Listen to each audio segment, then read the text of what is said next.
À Felice Bauer, Prague, nuit du 10 au 11 décembre 1912. Et voilà que la toute chère enfant est enfin arrivée. Et elle n'a absolument rien de négroïde, mais elle est comme on l'a en tête et dans son cœur. Et elle n'a rien de triste ou de malheureux, mais est plutôt plus gaie que tous les autres. Sauf qu'elle est hélas si bien fixée des deux côtés qu'il faudrait des forces gigantesques pour la faire sortir. Et hélas, si près de son patron qu'il faudrait, si on veut l'embrasser, nécessairement embrasser ce monsieur Rosenbaum, qui par ailleurs semble être un autre, avec elle. Il est étrange du reste que sur ce cliché pris de nuit, tous paraissent à la lumière du jour avoir trop veillé et l'air de noctambule défait, alors qu'à présent, à la lumière électrique de ma lampe de bureau, le tout paraît inspirer tellement de respect que je ne me verrai absolument pas appartenir à cette société. Depuis combien de temps n'ai-je plus porté de frac? La dernière fois, c'était sans doute il y a 2 ans au mariage de ma sœur. Et ce frac, qui est déjà à présent tout à fait archaïque, remonte à l'année de mon doctorat. Il a donc 6 ans et n'est toujours pas devenu trop étroit. Et comme le frac de ton patron est impeccable et bien porté, comme la découpe de la veste est audacieuse. Qu'est-ce que c'est que ce médaillon? Qu'est-ce que cette bague que tu portes? Ta remarque sur le visage négroïde me fait penser qu'il existe encore une seconde photographie.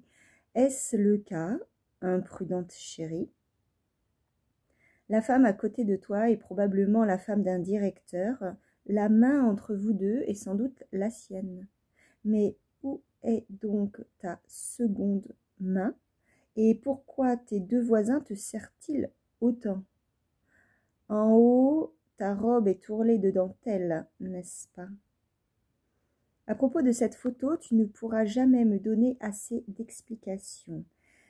Qui, parmi tous ces gens, sont ceux qui occupent ton bureau? Je crois reconnaître Mademoiselle Brûle, n'est-ce pas celle qui porte une curieuse mais peut-être belle robe noire avec un empiècement voyant sur la poitrine? Le seul homme véritablement triste est celui qui se trouve de biais derrière toi, près de la colonne. Il a une cravate noire et a l'air de devoir s'occuper de tous et de travailler pour tous. Où se trouve le directeur Strauss et où est le fondé de pouvoir Salomon? Où est la fille avec laquelle tu as dansé? Où est la Grossman? Où est le monsieur qui a écrit le poème? La nuit d'hier, je t'ai demandé dans ma lettre la photographie. Aujourd'hui, je l'ai. Mais nous ne pouvons pas, ma chérie, nous contenter de cela. Nous devons nous organiser de telle façon qu'à l'instant même où l'un de nous réclame quelque chose à l'autre, le facteur surgisse, quelle que soit l'heure de la journée ou de la nuit. La poste, du reste, semble vouloir se réconcilier avec nous.